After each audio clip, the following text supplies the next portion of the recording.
রাজধানী সহ দেশের বিভিন্ন জেলায় সংক্রামক রোগ হাম দ্রুত ছড়িয়ে পড়ছে।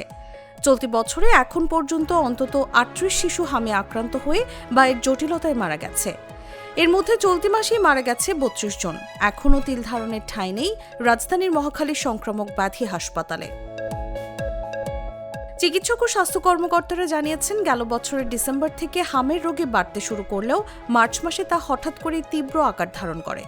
ঢাকার পাশাপাশি ময়মনসিংহ, চাঁপাইনবাবগঞ্জ, পাবনা, নাটোর ও রাজশাহী অঞ্চলেও রোগীর সংখ্যা বাড়ছে। পরিস্থিতির এই ভয়াবহতার জন্য হামের টিকার ঘাটতি, টিকা কর্মসূচি বিঘ্ন এবং ক্ষেত্র বিশেষে অপুষ্টির দায় দিচ্ছেন সংশ্লিষ্টরা। বিশেষজ্ঞদের মতে, হাসপাতালে ভর্তি হওয়া অধিকাংশ শিশুই হামের টিকা বঞ্চিত।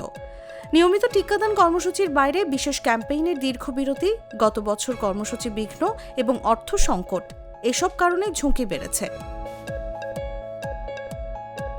সম্প্রসারিত টিকাদান কর্মসূচি সূত্রে জানা গেছে, দেশে হামের টিকা কভারেজ ৯০ থেকে ৯২% হলেও প্রতি বছর প্রায় ১০% শিশু টিকার বাইরে থেকে যায়। ফলে কয়েক বছর পরপর হামের প্রাদুর্ভাব দেখা দেয়।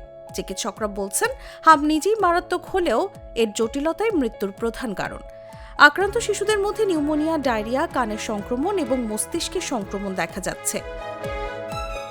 অনেক ক্ষেত্রে রোগ প্রতিরোধ ক্ষমতা কমে যাওয়ায় পরিস্থিতি গুরুতর হচ্ছে।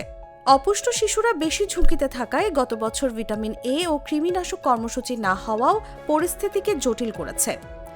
চিকিৎসকরা জানিয়েছেন, এবার ৬ মাসের কম বয়সী অনেক শিশুও হামে আক্রান্ত হচ্ছে, যা স্বাভাবিক নয়। সাধারণত ৯ মাসের পর টিকা দেওয়ার আগে এ বয়সী শিশুদের মধ্যে সংক্রমণ কম দেখা যায়। বিশেষজ্ঞরা বলছেন, সময়মতো টিকা নেয়াই হাম প্রতিরোধের সবচেয়ে কার্যকর উপায়। পাশাপাশি আক্রান্ত হলে দ্রুত চিকিৎসকের পরামর্শ নিতেও বলছেন তারা। নিউজ ডেস্ক, জাগো নিউজ।